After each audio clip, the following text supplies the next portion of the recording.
الدجاج الKFC. اللي حابه تشوف الوصفه ما عليها الا تشاهد معنا الفيديو من الاول للاخير وتشوف المقادير وطريقه التحضير. السلام عليكم ومرحبا بكم في قناه شيوات ام رمزي. اليوم ان شاء الله ولا بركه الله راح نديروا دجاج الKFC. كما راكم تشوفوا تقدري ديري اي حاجه في الدجاجه، كما نقولوا تحبي الصدر ولا اي حاجه تحبيها تفضليها. انا خيرت زوج دجاجات صغار وقطعتهم يعني صغار كما راكم تشوفوا.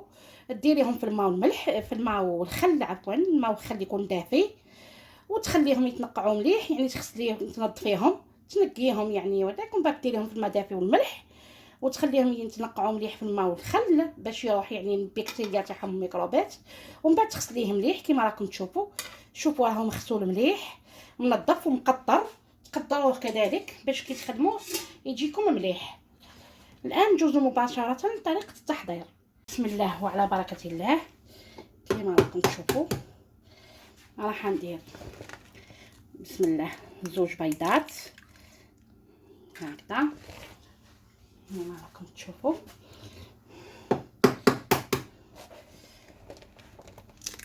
بسم الله. راح نزيد نحط علبه من ياغورت ناتور. شوفوا بعد ما درت علبه من الياغورت الطبيعي، الان ندوزو للتوابل. راح نتبلو الدجاج تاعنا كما راكم تشوفوا. ملعقه صغيره ملح، والملح كما ما نقول لكم ديما على حساب الذوق. كاين ناس يعني عندهم اسباب صحيه ما يكثروش الملح، كل وحده دير الملح على حساب الافراد تاع العائله كيفاش يحبوا ياكلوا. لهنا كما راكم تشوفوا نص ملعقه زنجبيل هكا، زنجبيل مطحون. عندي كذلك ملعقه صغيره كركم،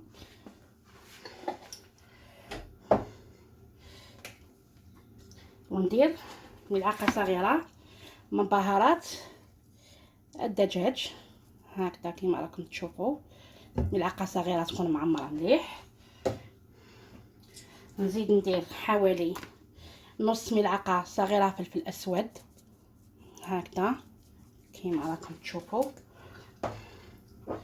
وندير ملعقه صغيره تكون معمره مليح من ثوم بودره كما راكم تشوفوا. ونزيد ندير بابريكا اللي هي فلفل احمر حلو مرحي، واللي تحب دير الحار دير الحار هكذا كما راكم تشوفوا. ملعقه صغيره معمره مليح. بلا ما ننسى ملعقه صغيره كذلك معمره مليح من الموطارد كما راكم تشوفوا. كما راكم تشوفوا ندير ملعقه كبيره تكون معمره مليح من الخل الابيض ولا عصير الليمون، ولا تعصروا نص حبه ليمون، المهم تعطينا ملعقه كبيره كما راكم تشوفوا. كما راكم تشوفوا نزيد ندير ملعقه كبيره تكون معمره مليح من نشاء الذره المايزينا هكذا كما راكم تشوفوا. ونخلط الكل جيدا هكذا راكم تشوفوا. بعد ما خلطت البهارات مليح راح نحط الدجاج تاعي ونخلطو مليح في البهارات هادو في الخلطه هذه يعني درناها نمارنيوه مليح ونغطيوه بالنيل الغذائي وندخلوه للثلاجه ونخليوه كيما نقولوا. تقدري تقومي بالعمليه ديال الصباح تمارينيه الصباح وديريه للعشيه في العشاء، ولا تمارينيه في الليل وديريه في الغداء، ولا كان ما عندكش الوقت على الاقل بساعتين من قبل ديريه هكذا كما راكم تشوفوا. راح نحطو ونخلطو مليح باش تدخل فيه الخلطه مليح هكذا كما راكم تشوفوا. بعد ما تدخل لي فيه الخلطه مليح راح نغطيه وندخلوه للثلاجه ونخليه من بعد ان شاء الله نكملوا الوصفه. شوفوا الان ندير بورت مونجي هكا، ندير فيها الفارينه، ندير ملعقه كبيره مايزينا. هذا هو سر القرمشه تاع الدجاج تاعنا، وسر الطراوه ملعقه الخل اللي درناها المره الاولى.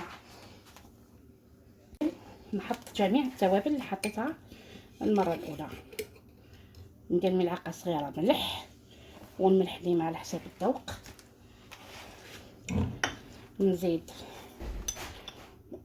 ملعقه هكذا صغيره من الكركم.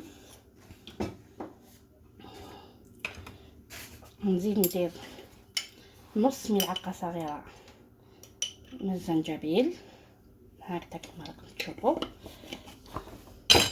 نزيد ندير ملعقه صغيره معمره مليح هكذا كما راكم تشوفوا، ثوم بودره.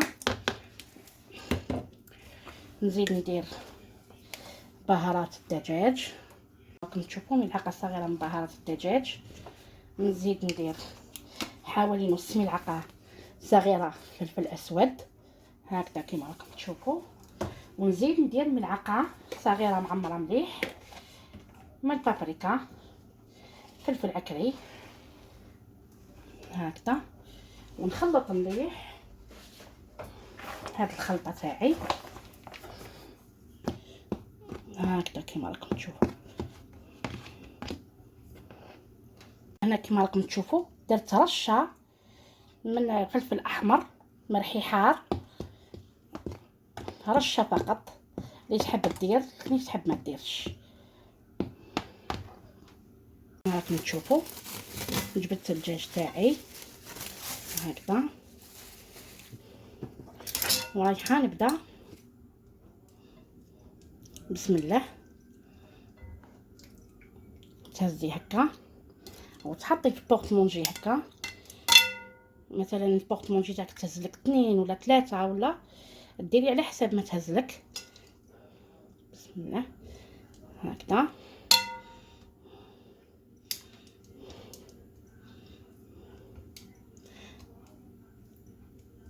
هكذا كما راكم تشوفوا.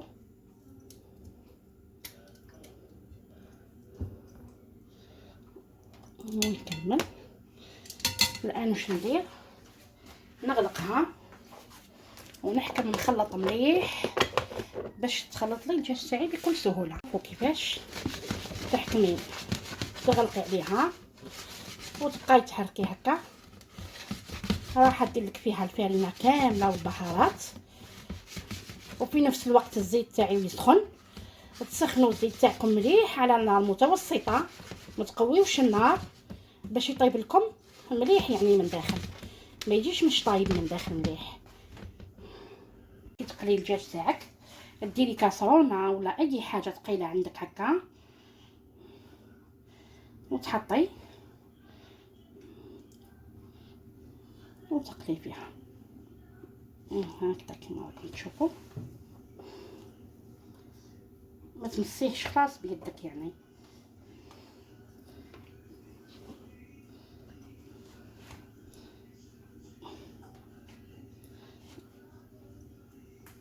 بسم الله.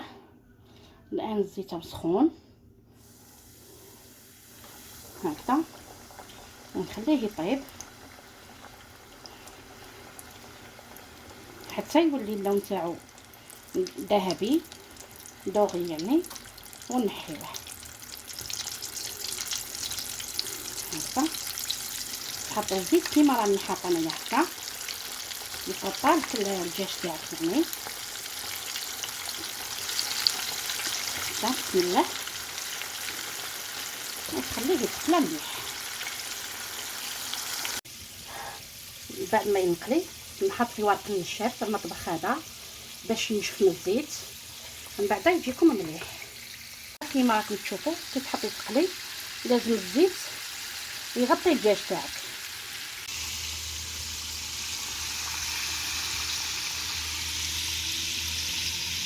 شوفوا الدجاج تاعنا راه واجد معنا، شوفوا كيفاش جا ما شاء الله، جات فيه قرمشه.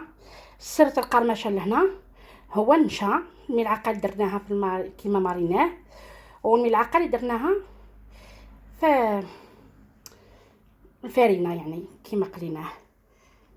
نقدموه مع البطه مقليه، لهنا مايونيز وهريسه كما راكم تشوفوا. وهذه صلصه النعناع مع الياغورت ناتور. هذه صلصه النعناع كما راكم تشوفوا من الصوص. نتمنى ان شاء الله تكون الوصفه عجبتكم. ما تنساوش تبارطاجيو مع احبابكم مع اصحابكم، وشكرا جزيلا.